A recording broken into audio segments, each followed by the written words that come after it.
What does it take to be a successful manager or leader? It requires many different qualities, skills, and perspectives. As I have guided many along this path, I've created over 100 hours of programs on this complex and yet fascinating subject. This segment shares with you the content of a subject that I work on frequently with managers and leaders, delegation. Now, this can be a part of a keynote or a workshop. Enjoy. You can't do it all. I realize you're very capable and you can do it better than anyone else, but you cannot do it all. Those were tough words for a client of mine to hear, but he was working 7 days a week. His health and family were suffering, and his work still wasn't getting done. Perhaps you can identify with that? Actually, I wish I had a quarter for every time I had to give this message to a manager, or a director, or vice president, or business owner. It doesn't matter the title. Executives need to understand being a leader often means letting go of control in order to have more power to get things done. That may sound contradictory, but as you move up in management, you need to let go of some of the doing functions and implement more of your thinking functions.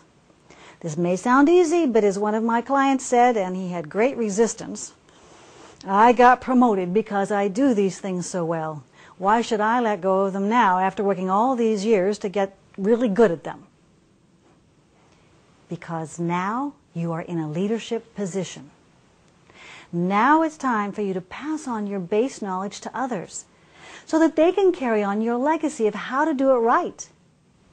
Now you will use everything you've learned as your foundation for leading. You'll be using more strategic thinking and planning and overseeing, motivating others, and forecasting skills.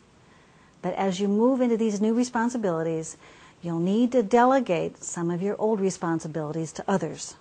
Yes, the big D word. However, please don't confuse delegating with dumping. Dumping is where you anoint someone with the responsibility, saying, from now on, you'll be responsible for running that team meeting since I won't be coming to the meetings anymore, and turning on your heel and walking out. If you care about how well the work is done, and if you don't want it to boomerang back to you with all kinds of problems, then set that person up for success. But how? I'm about to share with you a process that extracts from your brain the key aspects of how you do something, while also considering the capabilities, motivations, and the learning style of the recipient. I call this thoughtful, responsible, planned delegation. The first step is one that most of my clients really like. That is to make a list of all the things you're going to be able to do with the free time that you're going to have after delegating, whether it's personal or business hours. Then you need to make a different list of all of the functions that you should be passing on to others. Perhaps it's compiling those numbers for that report, or someone who continually brings their problems for you to solve. When one of the executives I was working with looked at his list of all the 10 different items that he would be delegating, he got really excited and thought about what he's not going to have to do anymore.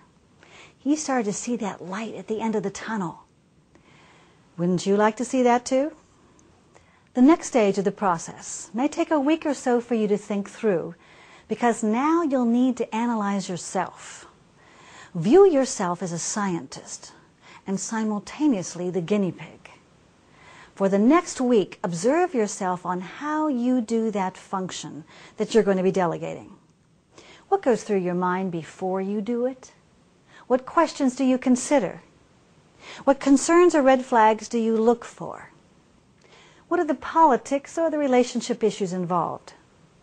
When the task is done, and done well, what does it look like or sound like?